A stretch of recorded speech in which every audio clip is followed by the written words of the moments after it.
الله من الشيطان الرجيم.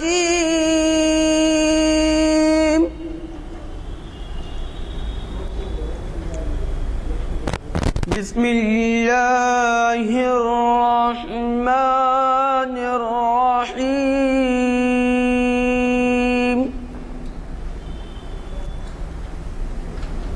يا أيها الذين آمنوا استعينوا بالصبر والصلاة إن الله مع الصابرين.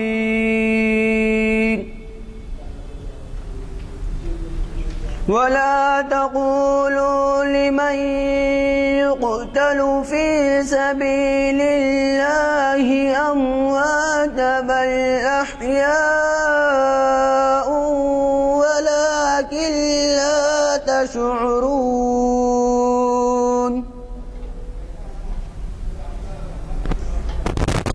ولنبلونكم بشيء من الخوف والجوع ونقص من الأموال والأنفس والثمرات وبشر الصابرين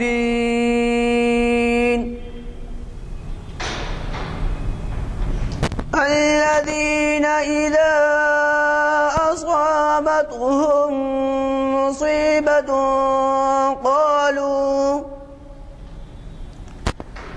قالوا إنا لله وإنا إليه راجعون.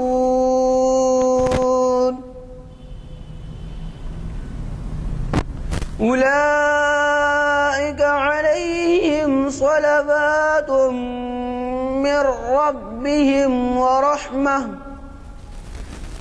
وأولئك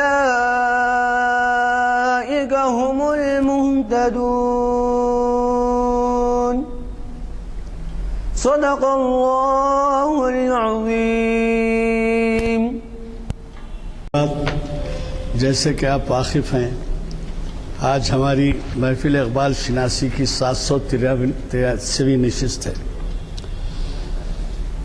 اور جس طرح ہم اقبالیات کے ماہرین کو اور ان کے کلام میں اردو رکھنے والوں کو سنتے ہیں، وہ 783 کے معنی ہیں، اور ایک 17 کے بعد ہم 800 نشستوں پہ پہنچ جائیں گے، اور 17 نشستیں ہر مہینے 4 نشستیں ہوتی ہیں. تو اس طرح سے شاید مارچ اپریل میں ہمیں اس کا موقع ملے گا کہ 800ویں نشست کو ایک سنگ میل کی طرح مناتے ہیں ہر 100ویں نشست کے بعد. دوسرے یہ کہ جیسے آپ واقف ہیں، ہمارے مقررین میں ڈاکٹر یوسف اعظمی صاحب جو بین الاقوامی شہرت رکھتے ہیں ماہر اقبالیات کی طرح، وہ آج ہمارے مقرر ہیں، اور یہ انہی کا دیا ہوا عنوان ہے جاوید نامہ ایک ادبی شاہکار. اس کا بھی ذکر کر دوں کہ شاید یہ 126ویں یا 127ویں نشست ہے ان کی، جو یہاں پر انہوں نے ہمیں اپنے خطاب سے سرفراز فرمایا ہے. حضرات، نئے اعلامیے بھی چھپ کر آ گئے ہیں، اور اس کی تفصیل میں جانا اس لیے نہیں چاہتا کہ وقت عصر اور مغرب کے درمیان کم ہے. یہ محفل جامع مسجد عالیہ گن فاؤنڈری کے کانفرنس ہال میں آج بعد نماز عصر یعنی 7 دسمبر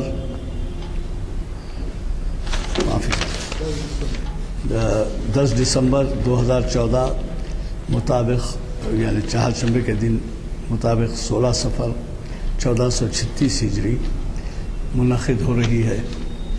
جیسے کہ آپ واقف ہیں، ہر چہارشنبے کو ہماری یہ اقبالیات کی نشست ہوتی ہے محفل اقبال شناسی کی. تو میں گزارش کروں گا ہمارے آج کے مخرج صاحب ڈاکٹر یوسف اعظمی سے کہ وہ اپنے ہی دیے ہوئے عنوان سے مخاطب فرما کر ہمیں استفادے کا موقع دیں۔ حضرات، جیسا کہ محترم یزدانی صاحب نے کہا، آج جاوید نامے پر کچھ گفتگو کرنا چاہتا ہوں میں۔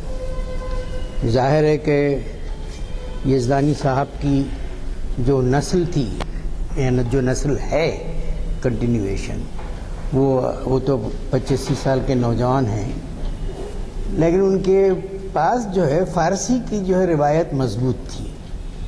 ہماری نسل کے آتے آتے فارسی کی روایت جو ہے ذرا کمزور پڑ گئی، تو اس لیے ہماری جو ہے واقفیت فارسی سے اس طرح کی نہیں ہے جو پچھلی نسل کی تھی۔ اس کی وجہ یہ ہے کہ مغلیہ دور سے سرکاری زبان فارسی تھی اور تہذیبی زبان بھی تھی، اور اقبال نے اپنا بڑا کلام فارسی میں دیا، تو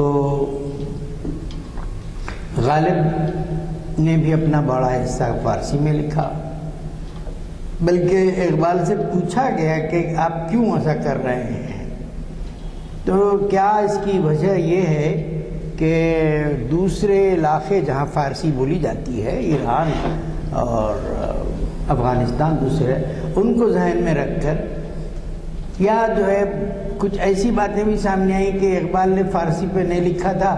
کسی نے پوچھا لندن میں کہ آپ فارسی میں شعر نہیں کہتے، تو ان کو ایک شرمندگی سے انہوں نے جو ہے شروع کیے۔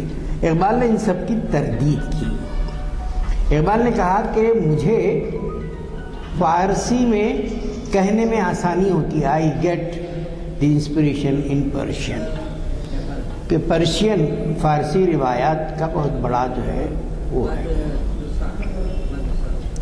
تو اس لحاظ سے فارسی میں اقبال کی شاعری کا آغاز بھی پہلا دیوان بھی فارسی میں چھپا، اسرار، پھر رموز بے خودی، پیام مشرق، زبور عجم، اور پھر جاوید نامہ، اور ان کے انتقال کے بعد فارسی اور اردو کا ملا جلا مجمع کہاں، ارمغان حجاز۔ تو یہ جو مجموعہ کلام ہے جاوید نامہ، اس کے تعلق سے اقبال کو یہ توقع تھی کہ انہیں نوبل پرائز کے لیے مستحق قرار دیا جائے گا۔ یہ کتاب 1932 میں لکھی گئی، اور 1927 سے اقبال اس پر غور کرتے رہے، اس پر سوچ و فکر کرتے رہے۔ 5 سال کا طویل عرصہ انہوں نے اسلامی لٹریچر میں جو باتیں ہیں ان سب کو تلاش کرنے کی بھی کوشش کی۔ کئی لوگوں کو خطوط لکھے کہ آپ کے لائبریری میں یہ چیزیں ہیں، کیا ہیں۔ اصل جاوید نامہ بنیادی طور پر معراج ناموں سے انسپریشن لیا، تحریک سرچشمہ۔ وہ میں بعد میں بتاتا ہوں۔ جاوید وہ ایک ضمنی چیز ہے۔ وہ جاوید کا معنی ہر وقت زندہ رہنے والا، زندہ جاوید کا مطلب یہ ان کے بیٹے کا نام بھی جاوید تھا، جو جسٹس تھے، چیف جسٹس تھے لاہور ہائی کورٹ کے، ایکٹنگ گورنر تھے۔ ہم نے 1986 میں ان کو بلایا تھا اقبال اکیڈمی سے، جو NPR نے افتتاح کیا، اور پھر جو ہے AG آفس کے سامنے اس کا مینار بھی بنا اور اسٹیمپس بھی نکلے اس زمانے میں۔ لیکن چونکہ ایکٹنگ گورنر ہو گئے تو وہ آنا انہوں نے کنسرن دے دیا تھا۔ یہی نہیں، وہ جسٹس اقبال جو ہے جاوید اقبال، وہاں کی جو ہے 9 کروڑ سے جو عمارت بنی ہے اقبال اکیڈمی کی پاکستان میں، لاہور میں، جس کے صدر پاکستان ہوتے ہیں، جسٹس اس کے وہ ہے نائب صدر، انہوں نے ہمارے پاس اقبال کے پاس خطوط یہاں کے آرکائیو سے ہم نے نکالے تھے، ہم شکیل احمد ایک صاحب ہیں، انہوں نے وہ کام کر، جیسے شکیل صاحب آرکائز میں کام کرتے تھے، شکیل احمد، داؤد اشرف، یہ وہ لوگ ہیں جو کام کرتے تھے، وہاں سے بعض ایسے خطوط نکالے اقبال کے جو چھپے نہیں تھے، اور اس کو جو چھاپا تو انہوں نے اجازت مانگ کر اس سے چھاپی تھی۔ تو جاوید اقبال کا جب نے اسلام کے تحریکوں پہ کام کیا، جاوید اقبال نے جاوید نامے میں جو زندہ رود ہے، جو دراصل اقبال کا شعری نام ہے، اس پر انہوں نے یعنی اقبال کی حیات پر 3 جلدوں میں، جو اب ایک جلد میں آ گئی ہے، ایک کتاب بھی لکھی، زندہ رود، اسلامی تحریکوں پہ بھی لکھا انہوں نے، لیکن اس کے علاوہ جاوید منزل میں جو ہے جاوید نامے کا ایک السٹریشن پورا ایک صاحب کے ذریعے کروایا، وہ پوری جو ہے وہ السٹریشن ہے وہاں پر۔ تو اس طرح سے جاوید کا کو اینڈ پہ تو ضرور کہا گیا ہے، لیکن وہ نئی نسل کو ریپرزینٹ کرتے ہوئے بیسیکلی وہ ایک شخص یا اپنے بیٹے کے لیے نہیں ہے، بیٹے کے حوالے سے آنے والے دور کو، آنے والے ادوار کو یہ مخاطب کیا گیا ہے بنیادی طور پر۔ اور وہ یہ سفر دراصل میں نے کہا کہ معراج نامہ، معراج جو ہے پوری انسانی تاریخ میں ایک غیر معمولی اہم ہے۔ اب یہ ہے کہ کچھ لوگ کہتے ہیں معراج جسمانی تھی، کچھ کہتے ہیں روحانی تھی، بہرحال اپنی جگہ ہے، لیکن جس انداز سے ذکر آیا ہے وہ پتہ چلتا ہے کہ خالی جو ہے روحانی کا شاید نہ ہو، کیونکہ جس انداز سے اسراء میں اس کا ذکر ہے۔ تو اس سے پہلے بھی جو ہے آسمانوں کی سیر پر حضرت شاہ غوث نے بھی لکھی تھی اور دوسرے اور لوگوں نے بھی لکھی تھی، اور اقبال چاہتے تھے کہ اس کا ایک السٹریشن بھی بنے، اور پھر دوسرے یہ اقبال چاہتے تھے کہ جاوید نامے کا ترجمہ بھی ہو، اور بہرحال جاوید نامے کا ترجمہ ہوا، لیکن بہت بعد میں ہوا۔ ہمارے پاس پروفیسر نعیم تھے انگریزی ڈپارٹمنٹ کے، امریکہ چلے گئے تھے، انہوں نے جاوید نامے کا انگریزی ترجمہ کیا۔ حیدرآباد کی سرزمین بڑی زرخیز ہے۔ ڈاکٹر عالم خود میری نے اقبال کشش اور گریز میں ان کا ایک مضمون ہے جاوید نامے پہ، بہت غیر معمولی، وہ بھی اس کو تصور کرتے تھے کہ اقبال کی شاعری کا یہ شاہکار ہے، بے شمار لوگ اس کو کرتے ہیں۔ اور دوسرے یہ کہ خود فارسی سے اردو میں ترجمہ پروفیسر سید سراج الدین نے کیا، جو اقبال اکیڈمی کے صدر بھی رہے ہیں، مستر مجاز نے بھی کیا، اور پھر دکن کے علاقوں کے ایثار وغیرہ دوسرے لوگوں نے بھی کیا۔ تو یہ جو سفر ہے زمین سے آسمان کی طرف، یہ ترجم جیسے میں نے کہا کہ چاہتے تھے کہ اس کا ایک السٹریشن بھی ہو،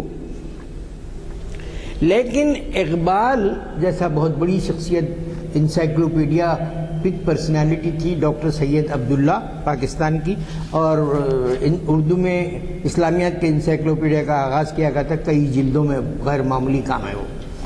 تو اس میں انہوں نے کہا تھا کہ اقبال کی زندگی میں جو ڈانٹے ہے وہ اس کا اثر بالکل اسٹیمولنٹ کی حیثیت سے کوئی بڑا اثر نہیں ہے، لیکن اسٹرکچر انہوں نے وہاں سے لیا، اور وہ بہت، اس سے پہلے بھی میں نے کہا کہ بے بہرا رحمت عالم سے، یہ ایسا شخص تھا جس نے ابن عربی کے فتوحات المکیہ اور دوسروں سے چیزیں اخذ کی، کیونکہ عیسائی پس منظر میں روحانی سفر کی ایسی کوئی مثالوں کی جو ہے معبودی طبیعاتی میٹافزیکل نہیں تھی، لیا، اور پھر تحقیق بھی آ گئی، کتابیں بھی آئیں، لیکن الٹا اس نے رسول اکرم صلی اللہ علیہ وسلم اور حضرت علی کرم اللہ وجہ پہ جو ہے وہ غلط انداز میں پیش کیا۔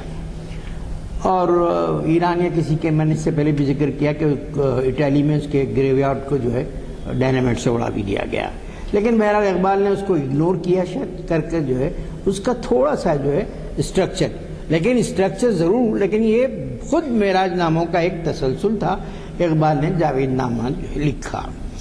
جاوید نامے کو اکثر لوگ شاہکار تصور کرتے ہیں اقبال کے، خود اقبال بھی، لیکن ایک بڑی شخصیت ہے عبدالسلام ندوی، جو شبلی کے شاگرد رہے ہیں، سلیمان ندوی اور جو عبدالسلام ندوی، غیر معمولی اہم۔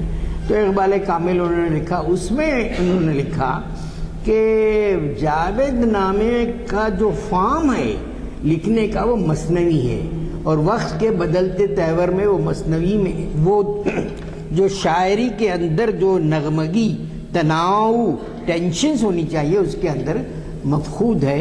اس سے بعض اچھی چیزیں انہوں نے خود پیام مشرق اور زبور عجم میں لکھی۔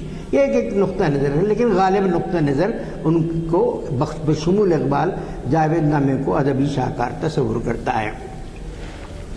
آل احمد سرور جو ہے وہ بال جبریل کو بہت اہم تصور کرتے ہیں اردو کی، اور عبدالسلام ندوی نے بھی بعض ان پہلوؤں کی طرف اشارہ کیا ہے۔ ظاہر ہے کہ میں اس موقف میں نہیں ہوں کہ میں اس کے پورے ادبی محاسن کو پیش کر سکوں، اگرچہ کہ انگریزی کے ترجمے اور اردو کے ترجمے اور خود فارسی کے کچھ حصے سے یہ کہہ سکتے ہیں کہ اس کے اندر غیر معمولی تشبیہات اور غیر معمولی پاورفل جو ہے امیجز ہیں، اور اقبال نے بھی کہا تھا کہ 5 سال کی محنت شاقہ سے انہوں نے لکھا اس کو 1927 سے 1932 تک۔ اور وہ ہمارے ایک دوست ہیں خالد قادری، یونیورسٹی میں انگریزی میں پڑھاتے تھے، اور ڈاکٹر ملک راج آنند صدر تھے وہ للت کما اکیڈمی کا، ان کے ہی ادارے میں جو ہے ایک مارگ رسالہ نکلتا، تو ایک خاتون ایڈیٹر نے کہا کہ اقبال کی جو یہ سیر ہے افلاک کی اس پہ ایک مضمون لکھیے، تو پھر انہوں نے ایک مضمون لکھا تھا شکیب صاحب کی جو ہے خواہش پر اور شکیب صاحب کے روابط پر، اور وہ وہاں سے میوزیم سے بھی بس تصویریں منگا کے اس میں چھاپی گئیں۔ تو جاوید نامے میں کیا ہے کہ یہ سفر ہے، یہ سفر زمینی سفر ہے جو روحانی انداز کے۔ اقبال نے مختلف افلاک کو اپنی جگہ طے کیا۔ پہلے ظاہر ہے کہ چاند قریب ہے تو فلک قمر، اور اینیٹ ایک جو ہے بہت بڑی رزمیہ نظم ہے یونان کی بہت پرانی، اس میں بھی ایک طرح کا سفر ہوتا ہے، لیکن وہاں جو آدمی رہنمائی کرتا ہے اس کا نام مورجل ہے۔ اقبال نے یہاں رہنمائی کے لیے حضرت مولانا بہت بڑی اہم شخصیت رومی کو جو ہے چنا۔ تو مولانا رومی جو ہے بہت بڑی شخصیت ہے۔ اس سے پہلے میں نے بتایا کہ 1000 سال کی تاریخ میں ان کو 7ویں نمبر پر کوفی عنان جو سیکریٹری جنرل تھے انہوں نے رکھا۔ لوگوں سے بڑے بڑے لوگوں سے جو ہے استفسار کیا گیا تھا کہ 1000 سال کی تاریخ میں آپ کن کو جو ہے، تو مولانا روم دیا چند ناموں میں، اور پھر 2008 میں بھی مولانا روم کے جو ہے یونیسکو نے جو ہے بہت بڑی تقریبات پورے دنیا میں جو ہے وہ کیے تھے۔ تو اقبال کے اس خاکے میں پہلے فلک قمر آتا ہے، اور پیر رومی وہاں زندگی کے امکانات پر، انقلابات پر بہت سی باتیں ان کے حوالے سے اور دوسری ملاقاتوں سے محسوس ہوتا ہے۔ دوسری منزل آتی ہے فلک تار، جہاں اذان کی آواز بھی سنائی دیتی ہے، اور ملت اسلامیہ کے بعض مسائل پر زندرود دراصل ایک کیریکٹر ہے جاوید نامے کے اندر۔ جاوید نامے میں ایک طرح کا ڈرامائی عنصر ہے، کیونکہ یہ جانا اور لوگوں سے ملنا، بہت سے سوالات کرنا، اگرچہ کہ ڈرامے کے وہ ٹینشنز، وہ تناؤ نہیں ہیں، کیونکہ بہت سی باتیں جو ہے اس کے اندر اس انداز سے آئی ہیں یقین کی وجہ سے۔ ظاہر ہے کہ ڈرامے میں کچھ ٹینشنز، کچھ تناؤ، کوئی اتار چڑھاؤ یہ نہیں ہے، لیکن فکر کی بلندی کی وجہ سے اپنی جگہ اس کی اپنی اہمیت ہے۔ لیکن فارم ایک طرح سے آپ ڈرامائی سمجھ سکتے ہیں، ایک ڈرامائی رزمیہ کہتے ہیں ایپک کو۔ ایپک کا مطلب یہ ہے کہ آپ کسی بڑی جو ہے شخصیت پر، کسی بڑے واقعات پر، کسی بڑی جو ہے لڑائی کو بنیاد بنا کر لکھتے ہیں۔ جیسے مہابھارت ہے، وہ ایک بہت بڑا ایپک ہے، اس کے اندر پوری جو ہے کیفیت ہے۔ تو اطارد میں ملاقاتیں ہوتی ہیں جو ملت اسلامیہ سے متعلق سوالات ابھرتے ہیں۔ وہ سوالات کیا ہیں کہ اشتراکیت کیا ہے، ملوکیت کیا ہے، اور ان کو رجوع کیا جاتا ہے جمال الدین افغانی کی روح سے اور حلیم پاشا وزیر اعظم تھے ترکی کے، اور جمال الدین افغانی ملت اسلامیہ کی وحدت کا تصور دیا تھا۔ سر سید سے ان کے اختلافات تھے، سر سید ہندوستان کے پس منظر میں اپنی بات کرتے تھے، یہ ملت اسلامیہ، کیونکہ اگر آپ دیکھیں نقشہ کہ پورے ملک مسلم ممالک کا جو ہے نقشہ کبھی آتے ہیں تو اس میں گرین جو پورشن آپ کو دکھتا ہے وہ ایک یہاں سے لے کے یہاں تک جو ہے پین اسلامزم کا جو ہے ایک وحدت عالم اسلامی کے جو ہے وہ تھے، بہت غیر معمولی آدمی تھے، اور ہندوستان بھی آئے، دوسرے ممالک میں گئے، غیر معمولی ان کے اثرات رہے ہیں۔ تو اس زمانے میں کمیونزم کے تعلق سے، ملوکیت کے تعلق سے کچھ سوالات کا وہ جو ہے زندرود جو ہے پوچھتے ہیں، اس کا جواب حل کرنے کی کوشش کرتے ہیں۔ تیسری منزل ایک ایسی جگہ ہے فلک یہ جاوید نامہ میں، وہ ہے فلک زہرا، اور یہ ایک تاریک سمندر ہے۔ اس تاریک سمندر میں بہت سی باتیں ہیں، اور بات اصل کیا ہے کہ ایسے لوگ جو خدا سے روگردانی کرتے رہے ہیں، اور دو کیریکٹرز اس میں ہے کہ فرعون ہے اور کچنر ہے، جس نے سوڈان میں مہدی سوڈانی کی خبر کو نکال کر وہاں سے جو کیا تھا۔ تو یہ دو کیریکٹرز کے اندر آئے ہیں، اور یہاں تاریک سمندر آپ کو نظر آتا ہے جو بیانیہ اظہار ہے جاوید نامے میں۔ اس کے بعد فلک مریخ پہ زندرود پہنچتے ہیں، اور یہاں پر بعض معاشی مسائل سے متعلق اور ایک دوشیزہ جو مغربی عورت کی نمائندگی کے طور پر سامنے آتی ہے، وہ اس کے اندر جو ہے آتی جاوید نامہ میں۔ تو جاوید نامہ جو ہے ایک آسمانی منزل کی مختلف منزلوں میں ہے، سمجھے، زمین سے سفر کرتے ہوئے۔ پھر اس کے بعد فلک مشتری کو جاتے ہیں، جہاں بالکل آدھی رات کا سما ہے، ستارے تو بہت نزدیک ہیں، شوق، اور یہاں پر دو تین اہم شخصیتیں ہیں۔ وہ کون ہے؟ منصور حلاج۔ منصور حلاج جو ہے، جیسے سرمت کو یہاں پر اورنگزیب نے دارالرسن کی جو ہے سزا دی، منصور حلاج کو بھی یہی دی۔ منصور حلاج نے کہا کہ میں انا الحق، میں حق ہوں، لیکن اس کا ترجمہ انا میری شیول دوسرے لوگوں نے کہا I am the creative truth, I am the creative truth, میں سچائی کا ظاہر ہے کہ خدا نے روح پھونکی انسان میں۔ لیکن بہرحال وہ ملاؤں کے بعض حالات کی وجہ سے، کبھی سیاست جیسے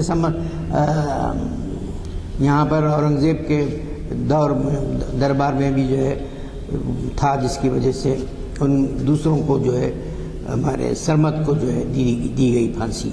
تو منصور حلاج، مرزا غالب، یہ ایسی شخص، اور ایک تیسرا کردار آتا ہے، ابھرتا ہے یہاں، جس سے ہم کلام ہوتے ہیں، وہ ہے خرۃ العین طاہرہ ایران کی جو ہے۔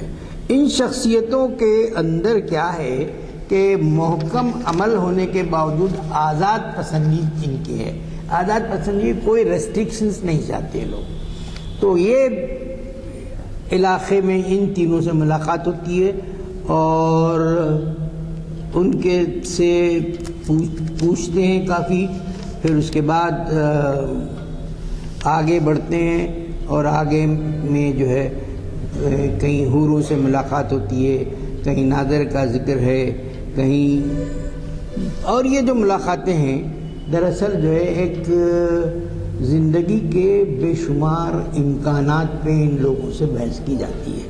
حضرت عیسیٰ علیہ السلام کی روح سے ملاقات، تو یہ آپ تخیلاتی ہے، آپ یہ ذہن میں رکھ لیجئے کہ یہ جو اسکیچ ہے، پوئٹک جو اسٹرکچر ہے، ساخت ہے، تخیلاتی ہے۔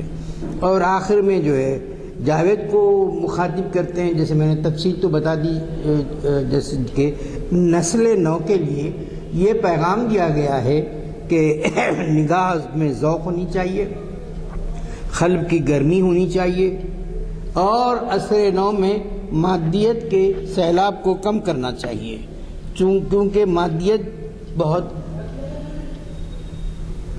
صارفیت اور مادیت نے 20ویں صدی کو کہیں سے کہیں غرق کر دیا ہے۔ وہ روحانی قدریں چلی گئی ہیں، انسان جو ہے خود ایک مشین بن گیا ہے، اور ایشیا میں عمل کی محرومی کی بات بھی یہاں ابھرتی ہے، ذوق عمل سے محروم خود اپنے آپ میں جو ہے، اور پھر مغرب کی غلامی پہ جو ہے جس انداز سے ایشیا ہے وہ اس پر بھی بات آتی ہے۔ تو اقبال کے جاوید نامے میں ایک طرح جو ہے مشرق اور مغرب کے تصورات بھی ہیں، اور بہت سی زندگی کے بنیادی اساسی جو ہے سوالات بھی ہیں، اور اس کے ساتھ ساتھ زیادہ جو فوکس ہے وہ ساؤتھ ایشیا، جنوبی ایشیا پر، بر صغیر ہند پاک کے پہ ہے، کیونکہ ظاہر ہے کہ امیڈیٹ تاریخ کا حصہ اقبال کا ان کے انہی مسائل سے ہے۔ اور پھر اس کے بعد ایک مقام ایسا بھی آتا ہے جو جس کو فلک زحل کہتے ہیں، اس میں غداروں کی جگہ ہے، وہ جعفر، اقبال نے کئی جگہ لکھا کہ جعفر اور پھر صادق ازدکن، اس طرح جعفر از بنگال، صادق ازدکن، تو ملک کے غداروں کی جو ہے رہنے کی جگہ ہے، اور یہ جو ہے یہاں پر عبرتناک مناظر کو جو ہے پیش کیا گیا ہے۔ تو اس طرح سے اقبال نے ان لوگوں کو بھی جو ہے میر جعفر صادق ننگے آدم ننگے وطن کہا، ننگے آدم ننگے وطن کہا۔ جو آنکھوں کے سامنے خونی سمندر نظر آتا ہے، یہاں سمندر کی ہلاکت خیز موجیں نظر آتی ہیں، اور تو اس طرح سے اقبال جو غداروں کو ایک خاص انداز پہ جو ہے دیکھیں۔ میں نے کہا کہ فلک قمر چاند پر بھی جو ہے بات ہوئی تھی، جس میں کہ علم سوز و ساز حیات، ضبط نفس کی ضرورت، خودی جو اقبال کی شاعری کا بنیادی کردار ہے، وہ کردار کی پاکیزگی، عقل حلال کی اہمیت، سوز و ساز، عشق کا امتیاز اور احترام آدمی اور درد دل دنیا کے واسطے، یہ وہ بنیادی ایشوز ہیں، یہ وہ بنیادی جہتیں ہیں جو ہم کو یہاں نظر آتی ہیں۔ اس طرح سے آپ سمجھ سکتے ہیں کہ انسانی کائنات کی تاریخ میں ابھرنے والے کتنے اہم سوالات کو اقبال نے جاوید نامے کے سانچے میں سمو دیا۔ ارواح سے ملاقات کے ذریعے، ایک شاعرانہ روپ زندرود کے ذریعے سوالات کی جو ہے، اور اس میں یہ پوری ریلیجیس ہیومنزم ہے اس کے اندر، اس میں بھرتری ہری بھی ہیں، جس کا اقبال نے جامہ پہنا دیا شعر اس کے خیال کو، پھول کی پتی سے کٹ سکتا ہے ہیرے کا جگر، مرد نازاں پر کلام و نرم نازک بے اثر، برتری کا خیال ہے، اس سے بھی ملاقات ہوتی ہے۔ پھر جہاں دوست کا سے ملاقات کافی طویل ہے، کافی بنیادی سوالات ہیں۔ جگن ناتھ آزاد کا خیال ہے کہ جہاں دوست کا جو تصور ہے وہ دراصل وشوامتر کا ایک طرح کا ترجمہ ہے، جہاں انہوں نے مضامین بھی لکھے اس سلسلے میں، کچھ لوگوں نے کچھ اور کردار کی طرف اشارہ کیا، انہوں نے اس طرف جو شیوی جی کی طرف بھی اشارہ کیا۔ اس طرح سے شاعر مشرق نے کو اپنے دور کے مسلمانوں سے شکایت تھی، کیا تھی کہ وہ لوگ مغرب کے غلام بنتے جا رہے ہیں۔ اس وقت تو استعماریت کا شکنجہ بہت مضبوط تھا۔ کہاں تھی 1938 میں مملکتیں آزاد، ہندوستان آزاد نہیں تھا، بہت سی مسلم مملکتیں آہستہ آہستہ مملکتیں آزاد ہوئیں، اور آج آزادی جو ہے ریموٹ کنٹرول امپیریلزم سامراجیت کے ذریعے قید میں ہے، لیکن اس وقت تو فزیکلی جو ہے تمام ممالک جو ہے آزاد نہیں تھے 20ویں صدی کے ابتدائی سے۔ تو اس جو لہر اٹھ رہی تھی، ان کے تصورات، ان کے باتوں کو آمنا صدقنا سمجھتے تھے۔ وہ جو نہروں کی جو ابتدائی تحریروں میں دیکھیے کہ مغرب کے کتنا زیادہ اپریسیشن ہے۔ میں یہ نہیں کہتا کہ مغرب کا اپریسیشن نہیں کرنی چاہیے، لیکن مغرب کے اپریسیشن میں تھوڑی سی جو ہے ظاہر ہے کہ ان تصورات کو زیادہ اہمیت دی گئی ہے۔ اقبال کے ہاں صرف مغرب کے خلاف تصور نہیں ہے، مغرب کی ستائش بھی ہے، وہاں کی عملی زندگی کی، ان کی جستجو کی، یہ تمام باتیں اقبال کے ہاں میں ان کے نصیحتوں میں ملتی ہے، غیر معمولی اہمیت کی حامل ہیں۔ تو تصویر عالم ایک طرح آپ کو پاسٹ، پریزنٹ اینڈ فیوچر اور ماضی، حال اور مستقبل کے امکانات کا ایک موزیک، ایک تصور آپ کو جاوید نامے میں ملے گا۔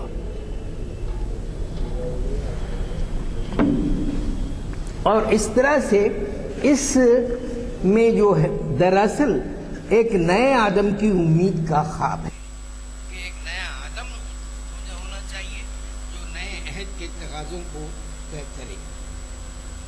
اور عالمی ادب میں بہرحال میں نے جیسے ابتدا میں کہا کہ اس کی اہمیت ہے، اس شاہکار، ہر ایک کا اپنا نقطہ نظر ہے۔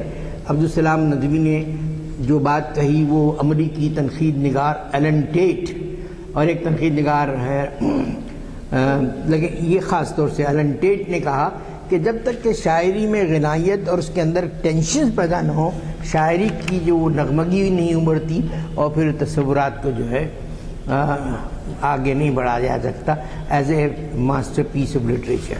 تو عبدالسلام ندوی کی جو تنقید ہے جاوید نامے پہ اسی پس منظر میں ہے۔ بہرحال روحانی دنیا اور آزادی کی جہد کی تصویریں ملتی ہیں اس پہ، مسلم دنیا میں روحانی بحران کی تصویر ملتی ہے اور روحانی سفر کی داستان ہے، اور کچھ باتیں جو میں نے ابن عربی اور دوسروں کے حوالے سے کہیں وہ بھی اس میں سامنے آتی ہیں، اور اس طرح سے اس کے اندر ایک جستجو ہے، ایک وہ ہے کہ کس طرح سے انسانی تاریخ کا موڑ بدل دینا چاہیے، کس طرح سے فکر اور عمل کی جو وحدت کو تصور پہ لانی چاہیے۔ یہاں گوتم بدھ کا بھی تصور ہے، لیکن ایموشنز بھی ہیں، جذبات بھی ہیں، عقل بھی ہیں، بہت سی چیزیں ہیں اس کے اندر۔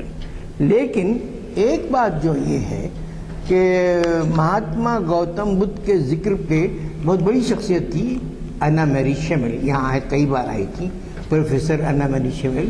ان کو جرمن کا سب سے بڑا ایوارڈ دیا گیا تھا، اسلامیات کی غیر معمولی شخصیت۔ وہ جو ہے وہاں پر کیا کہتے ہیں ہارورڈ یونیورسٹی میں پروفیسر تھیں، بون میں بھی پڑھاتی تھیں، اور رسول اقبال پر گیبریل سوئنگ بہت اچھی کتاب لکھی، رومی پہ اور انہیں دا ٹرائمفل آف سن لکھا، رسول اکرم صلی اللہ علیہ وسلم پہ انہوں نے کتاب لکھی دی پروفیٹ پہ، پھر اس کے علاوہ غالب پر، اس پہ اور کئی لوگوں، کئی بہت غیر معمولی تھی، اور ان کو جو ہے سب سے بڑا ایوارڈ دیا گیا تھا۔ اور اس زمانے میں سلمان رشدی کا مسئلہ اٹھا تو انہوں نے سلمان رشدی کی مذمت کی تھی، تو وہاں کے جو لوگ ہوتے آزادی کے نام پر اپنے آپ کو ہوا ڈھول پیٹنے والے، انہوں نے کہا کہ یہ انعام نہیں دینا چاہیے، یہ جرمن قوم کا بہت بڑا اعزاز ہے۔ اس کا اعزاز اس طرح سے دیکھیے کہ وہاں کے چانسلر نے ان کو فون کر کے کہا کہ آپ کو اعزاز دیا جا رہا ہے۔ تو ان لوگوں نے تحریکیں چلائی، لیکن وہ ٹس سے مس نہیں، کہا کہ میرے لیے یہی نجات کا ذریعہ سمجھ لیجئے کہ میں نے رسول اکرم صلی اللہ علیہ وسلم کی حمایت میں اپنا اسٹینڈ بدلا نہیں ہے، اور تمام سی چیزیں۔ تو انا میری شمل کا خیال یہ ہے کہ اقبال نے بدھسٹ فلسفے کے اندر حرکت دیکھا، کیونکہ حرکت اقبال کے یہاں بہت غالب تشکیل جدید کی بنیادی جو پہلا وہ ہے کہ قرآن از دا بک آف ڈیڈ، عمل کی کتاب ہے وہ۔ تو اقبال کے ہاں عمل سے زندگی بنتی ہے، جنت بھی جہنم بھی، یہ خاکی اپنی فطرت میں نہ نوری ہے نہ ناری ہے۔ تو کہیں سے آپ دیکھ لیے تو انا میری شمل کی تنقید یہ ہے کہ عمل کا وہ پہلو اتنا زیادہ نہیں ہے جتنا اقبال نے گوتم بدھ کے فلسفے کے اندر جو ہے اپنے ڈالا ہے۔ یہ ان کا اپنا خیال ہے۔ خود ہندوستانی فلسفے میں بھی عمل کا جو ہے، جیسے بھرتری ہری کا جو ہے مسئلہ ہے، وہ کرما کا مطلب ہے کہ پرانے جنموں کا جو اثر، لیکن بھرتری ہری اور دوسرے لوگ وہاں ان سیاحت کے روحانی سیاحت میں کہتے ہیں کہ عمل ہے، اور بھگوت گیتا دراصل خود عمل کی ایک جو ہے پوری تعبیر ہے، اور اس کا بھگوت گیتا کا اثر مغربی دنیا پر بھی ہوا، اور 20ویں صدی کے بڑے شاعر اور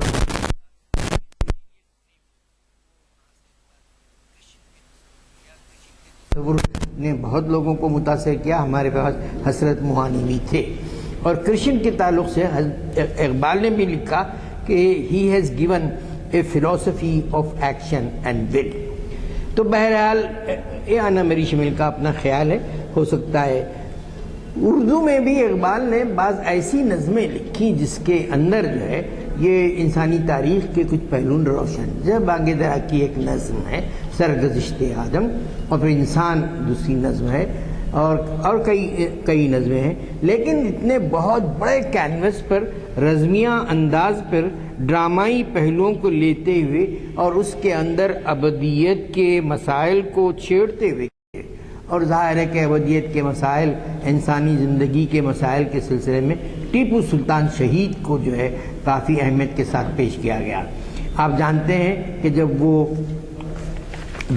سری رنگا پٹنم گئے تھے، انہوں نے کئی گھنٹے بند کر دیا تھا دروازہ اجازت مانگ کے، اور پھر وہاں بیٹھے ہوئے رہے، اور جب نکلے تو ان کے آنکھ سے آنسو چہرے پہ. بہرحال تو ٹیپو کو جو ہے سلطان شہید کی جو ہے میں کو خراج تحسین بھی اس کے اندر پیش کیا گیا ہے. اور تو اس طرح کے کچھ سوالات، لوگوں سے ملاقاتیں اور ان سے سوالات، ان سے جو ہے جوابات کا جو نہج ہے، اس کے اندر یہی ہے کہ مسلم دنیا کیسی ہے، اسلامی تاریخ کو کیا صبر کرنا چاہیے، اور کس طرح سے نئی جنریشن کو اپنے آپ کو جو ہے اس سے جوڑے رہنا چاہیے. یہ جو ہے بنیادی وصف، بنیادی پہلو ہیں اس میں عالم افلاک کی سیر میں. اور ایک مری تھے جنہوں نے بہت پہلے بھی اسی طرح اس انداز سے نہیں، جیسا میں ابن عربی کی فتوحات المکیہ کی ذکر کیا، رسالۃ الغفران لکھا تھا جس کے اندر افلاک کی سیر. افلاک کی سیر کا تصور معراج نامے کے بعد ہی، معراج کے بعد ہی مسلم دنیا میں کرسچن اور کسی اور دنیا میں اس طرح کا تصور نہیں تھا. لیکن یہ اس نے متاثر کیا دوسرے لوگوں کو، اور پھر ڈانٹے کے جس نے اپنی جہالتوں کے باوجود، جیسا میں نے کہا کہ بے بہرا رحمت عالم سے لکھا میں نے اس کے تعلق سے اپنی کتاب میں شہر صبا میں. لیکن یہ ہے کہ ایک شعری ڈھانچے کے لحاظ سے، شعری ساخت کے لحاظ سے اس کو اہمیت دی جاتی ہے کافی.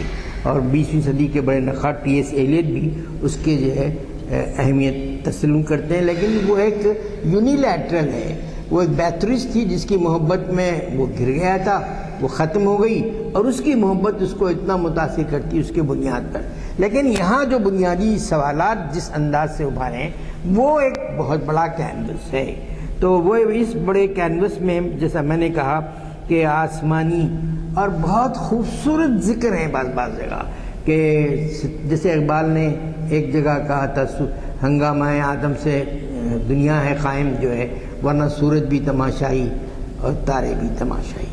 اب انسان پھر ایک سوال بھی اٹھتے ہیں کہ بھئی انسان کو شاکار بنایا گیا، پھر اس کی کوئی امورٹیلٹی نہیں ہے، یہاں پر اس کو جو ہے موت ہے، اور ستارے تارے وغیرہ سب جو ہے بس اپنی جگہ ہے.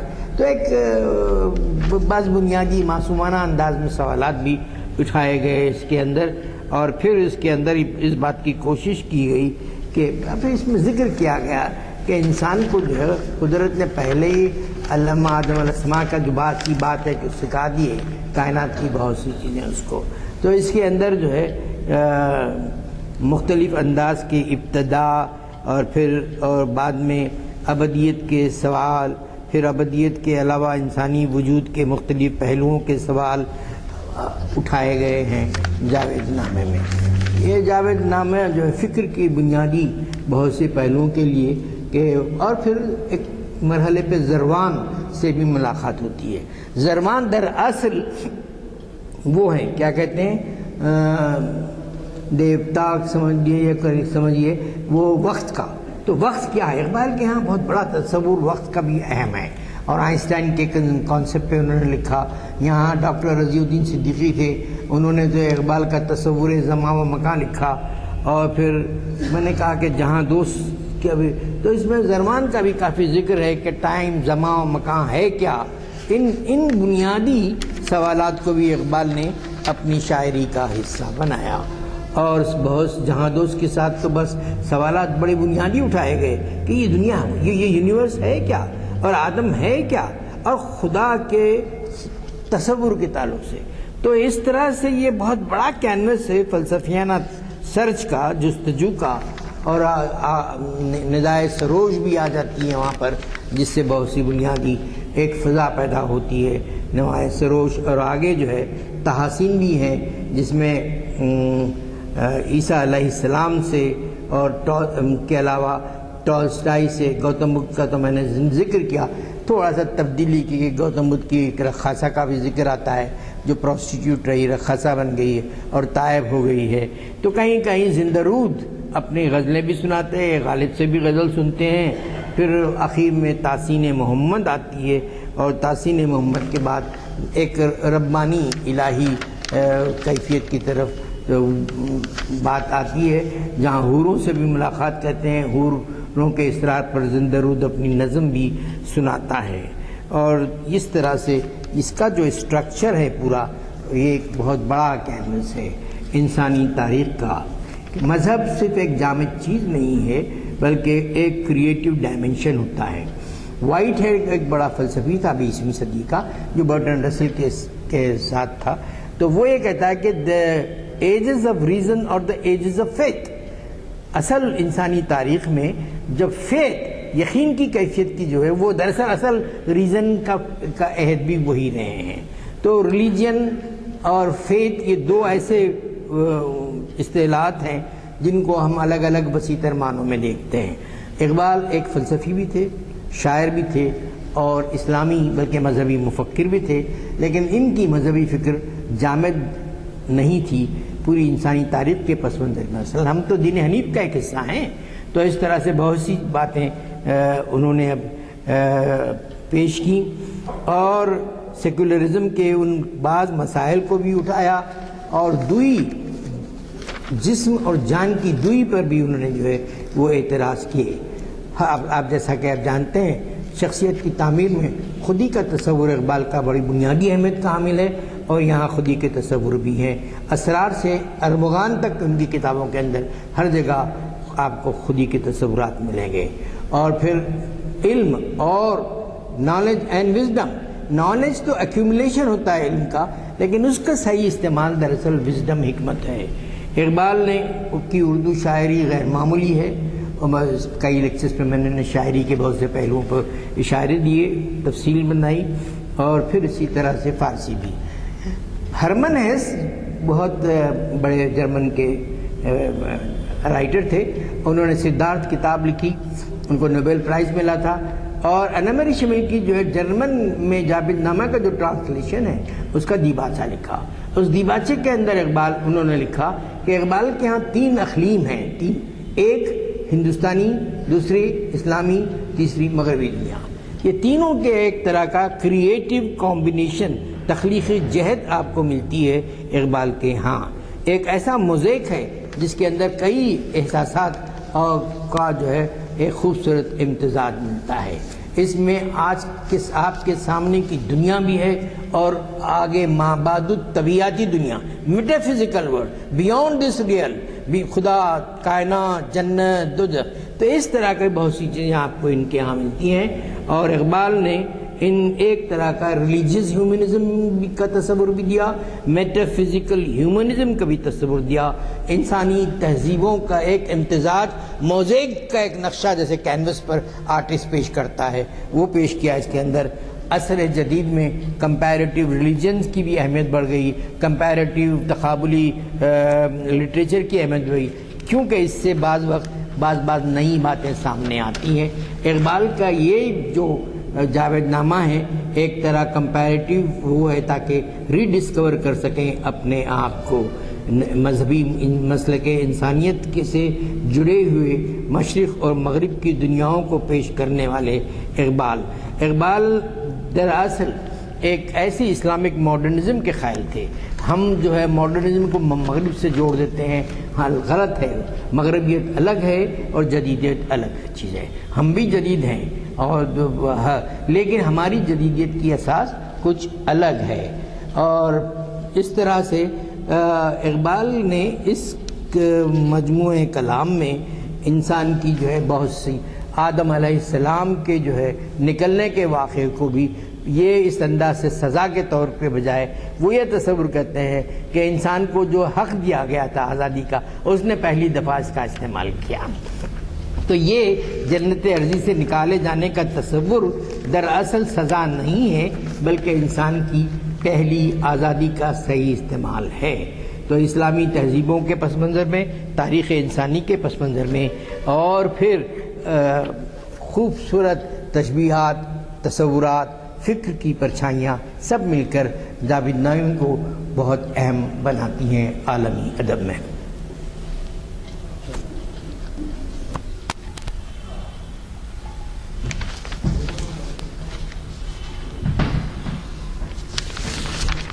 دو چار منٹ آپ کے لوں گا. حرکت کی بات آئی، آپ نے کہا کہ اقبال حرکت کے بارے میں بہت پرٹیکولر تھے، تو ان کا مجھے ایک شعر یاد آیا. پہاڑ کے سامنے سے چیونٹی گزر رہی ہے، اب دیکھیے شاعر کا تخیل. پہاڑ جو ہے چیونٹی سے اترا کر کہہ رہا ہے کہ تو پل بھر کی زندگی پاتی ہے، دیکھ میں کروڑا سال سے جی رہا ہوں، سکون اختیار کر تو بھی ایسی جی. حرکت سے تیرے کو کچھ ملنے والا نہیں ہے. اگر زندگی کی طوالت چاہتی ہے تو زندگی کی تو میری طرح پڑھ لے. تو چھوٹی اس کو جواب دیتی ہے کہ تیرے سکون سے تجھے کیا حاصل، حرکت میں جو مزہ ہے تو کیا جانے. تو شعر یہ ہے، آتی تھی کوہ سے صدا، راز حیات ہے سکون. یعنی ساکت رہنے سے زندگی کی طوالت میں بہت کچھ مدد ملتی ہے. تو مور ناتواں کہتے ہیں چیونٹی کو فارسی میں. کہتا آتی تھی کوہ سے صدا، راز حیات ہے سکون. کہتا تھا مور ناتواں لطف خرام اور ہے. تو کیا جانے تھوڑی سی حرکت میں مجھے کتنی زندگی ملتی ہے. اسی طرح دوسری بات جو آپ نے ذکر کیا کہ دیگر مذاہب، راجہ برتری وغیرہ کے بارے میں، اقبال کے کلام میں آپ کو قل یا ایھا الکافرون کی تعبیر سمجھنے میں بہت مدد ملے گی. لکم دینکم ولی دین. تو انہوں نے جو اپنے کلام میں جن کا ذکر کیا ہے، مثلاً گرو نانک، آتی تھی کوہ سے مرد مومن، مرد کامل کو جگایا. پنجاب سے صدا کیا ہے سر، توحید کے معنی میں استعمال کیے ہیں. ان کو جگایا ایک مرد کامل نے، انہوں نے اس کا گرو نانک کو خراج پیش کیا ہے. اسی طریقے سے گوتم بدھ کے بارے میں تو ذکر سن چکے آپ. پھر راجہ بھرتری ہری، شمع گوتم جل رہی ہے محفل اغیار، شمع گوتم جل رہی ہے محفل اغیار میں. یہاں سے جا کے پورے علاقے میں پھیل گیا جنوبی ایشیا. اسی طریقے سے راجہ بھرتری ہری وغیرہ کا ذکر ہے، میں کہاں تفصیل میں جاؤں. اور پھر آپ نے ذکر کیا کہ پورا ہمیں آزادی کا بھی تحفہ ہے، اور اس کے بعد پھر ہم مجبور بھی ہیں. تو اس کے ایک ہمارے شاعر نے کہا ہے، ناحق ہم مجبوروں پر تہمت ہے خود مختاری کی. چاہتے ہیں سو آپ کیے ہیں ہم کو ابس بدنام کیا. چاہتے ہیں سو آپ کیے ہیں، اس کا مطلب اللہ تعالیٰ سے کہ ناحق ہم مجبوروں پر تہمت ہے خوش مقداری کی. چاہتے ہیں سو آپ کیے ہیں ہم کو ابس بدنام کیا. اسی طریقے سے اب میں اس کا بھی ذکر کروں گا کہ جاوید نامہ کے بارے میں آج جو آپ نے سنا ہے، مناسب ہوگا اگر آپ جاوید نامے آپ سب تفصیل میں مت جائیے. جاوید نامے کی حد تک آپ نے آج جو سنے ہیں تازہ ہے آپ کے ذہن میں اور بازار میں اویلیبل ہے. اب جیسے خدا کی وہ لگی تھی نمائش کتابوں کی، آپ جس سے جاوید نامہ لے کے پڑھ سکتے ہیں. اور میں سمجھتا ہوں مختصر کوئی ضخیم کتاب نہیں ہے جو اس کے حد تک آپ ملے گی. اقبال کے کلام کے وہ حصے بھی ملتے ہیں آپ کو بہت ہی معمولی دام میں، یعنی شکوہ اور جواب شکوہ. میں یہاں سے شکوہ اور جواب شکوہ تو پہلے بہت کچھ پڑھ چکا تھا، لیکن تحفہ دینے کے لیے لیا تو 20 روپے میں جو ہے وہ جاوید نامہ دیے مجھے. وہی آپ کے شکوہ اور جواب شکوہ کی کاپیاں ملی. ضرور لیتے ہوئے جائیے اور پڑھیے اس کو، پڑھ کے سمجھ. آج کی روشنی میں آج کی خطاب کی یہ ماشاءاللہ سے جو کچھ خطاب جیسا رہا میں اس کی تعریف کیا کروں، لیکن آپ اس کو جو ہے ضرور پڑھیں لگے. اور ایک بات یہ ہے کہ ہمیں اقبال کے فلسفہ خودی کا بہت سا تذکرہ ملتا ہے. ہمارے مقررین صاحبین جو ہے برابر اس کا تذکرہ کرتے ہیں، لیکن فلسفہ خودی پہ ایک جامع تقریر ہمیں چاہیے. اگلے مرتبہ آپ زحمت فرمائیں کہ اقبال کا فلسفہ خودی جس کی وجہ سے ان کی نمایاں شخصیت ابھرتی ہے پوری دنیا میں ابھرتی ہے، اقبال کا فلسفہ خودی. میں اس پہ زیادہ نہیں کہوں گا کیونکہ ہم اگلے مرتبہ ہمارے مخرج صاحب سے گزارش ہے کہ اس کے اوپر یہ انامل یونیورسٹی کا جو ذکر کیا جرمن اسکالر، یہ یہاں حیدرآباد کے تعمیر ملت کے جلسوں میں آئے جہاں اقبال اکیڈمی کا تھا، اور مجھے بھی شرف حاصل رہا ان کے لیکچرز اٹینڈ کرنے کا. حال میں مجھے خبریں پڑھنے کا موقع ملا کہ جرمنی میں اسلام بہت تیزی سے پھیل رہا ہے، اور میں سمجھتا ہوں کہ ایسے اسلام کے پھیلنے میں جہاں بہت سی کوششوں کاوشوں کا نتیجہ ہے، وہاں یہ انامل کی جو اسکالر ہے اس کی بھی سمجھیے کیا کہنا چاہیے کہ کوششوں کا نتیجہ سمجھنا چاہیے جو اس طریقے سے جو ہے اس نے پیش کی. اور یہ بلیٹنز کے بارے میں آپ سے یہ کہوں گا کہ بلیٹنز چھپ کے آگے ہیں، آپ 2-2 3-3 بلیٹنز لے جائیے اور اپنے ساتھ دیکھیں. اس کے بارے میں آپ سے ایک چیز عرض کروں گا. ایک دن میں 24 گھنٹے تو ایک مہینے میں 720 گھنٹے. 720 گھنٹوں میں کوشش کیجئے کہ یہاں پر آپ 16 گھنٹے گزاریں. 16 گھنٹے کس طریقے سے 12 گھنٹے گزاریں. وہ کس طریقے سے؟ ہر ہفتہ 3 محافل ہوتے ہیں. 3 محافل ایک مہینے کے 12 محافل میں اگر آپ کچھ نہیں آ سکے الگ بات ہے، لیکن آپ سے 720 گھنٹوں میں اگر اتنے بھی نہ نکالے جا سکے تو پھر آپ ذرا یہ فرمائیے کہ آپ کا ذوق کیسا تکمیل پائے گا. آپ چاہتے ہیں سیکھنا، سمجھنا، سننا، یہ سب چاہتے ہیں، لیکن پھر بھی عمل کر نہیں آتے. اور آپ نے وہ شعر کوٹ کر دیا ہے کہ عمل سے زندگی بنتی ہے، جنت بھی جہنم بھی. اقبال کا ہی شعر ہے کہ یہ خاکی اپنی فطرت میں نہ نوری ہے نہ ناری ہے. میں اگلے اعلامیہ کے بارے میں کہوں گا کہ اگلے اعلامیے میں ایک خاص چیز کی طرف توجہ دلاؤں گا کہ ابھی حیدرآباد میں ہمارے نامور اسکالر سپریم کورٹ کے ایڈوکیٹ وہ تشریف لائے ہیں، اور ان کا خطاب جو ہے ہمیں توفیق دے کہ پھر اس دھرتی کی قیادت کر سکیں، عدالت، شجاعت اور اطاعت کے ان مرحلوں کو طے کر سکیں. ہماری نسل کو، ہماری اولادوں کو توفیق دے کہ وہ اپنی تہذیب کی حفاظت کرنے کا جذبہ پیدا کریں، اور عصر حاضر کے چیلنجز کا مقابلہ کرنے کے لیے سائنس اور ٹیکنالوجی کے اس عہد میں اپنے آپ کو، اپنے ورثے کو محفوظ رکھتے ہوئے ان چیلنجز کو قبول کرتے ہوئے اس میں ترقی کرنے کی صلاحیت دیں. اے اللہ ہمیں توفیق دے ہماری اپنی تہذیب کی، ہمارے اپنے زبانوں کی، ہمارے اپنے میراث کی حفاظت کر دے. نئی نسل کو اے اللہ، پرانی نسل کو توفیق دے کہ وہ نئی نسل تک اپنے میراث کو پہنچانے کا سلیقہ حاصل کر سکیں، تاکہ آنے والے دور میں اور یہ چیلنجز کو قبول کر قیادت کے نئے فرائض انجام دے سکیں. آج مسلم دنیا پر ہر طرف عذاب ہے. آج آگ اور خون کی گولیاں کھیلی جا رہی ہیں اور پوری مسلم دنیا لپیٹ میں ہے. اے پروردگار ہمیں توفیق دے، سلیقہ دے، حکمت دے، دانائی دے، تاکہ ہم عصر حاضر میں آتش اس نمرود سے بچنے کے لیے اور روح خلیل لے کر آگے بڑھنے کا ہمیں حوصلہ ملے. اے پروردگار ہم پر رحم فرما، کرم فرما، فضل فرما. ہم تیرے محتاج ہیں، ہماری دعاؤں کو قبول کرنا. یہ ہماری دعائیں ہماری آرزوؤں کا روپ ہیں. اے پروردگار ہم تیرے حضور میں پیش کرتے ہیں ہمارے مجالس کو اے پروردگار قبول کر، اور ان مجالس میں اجتماعی شعور کی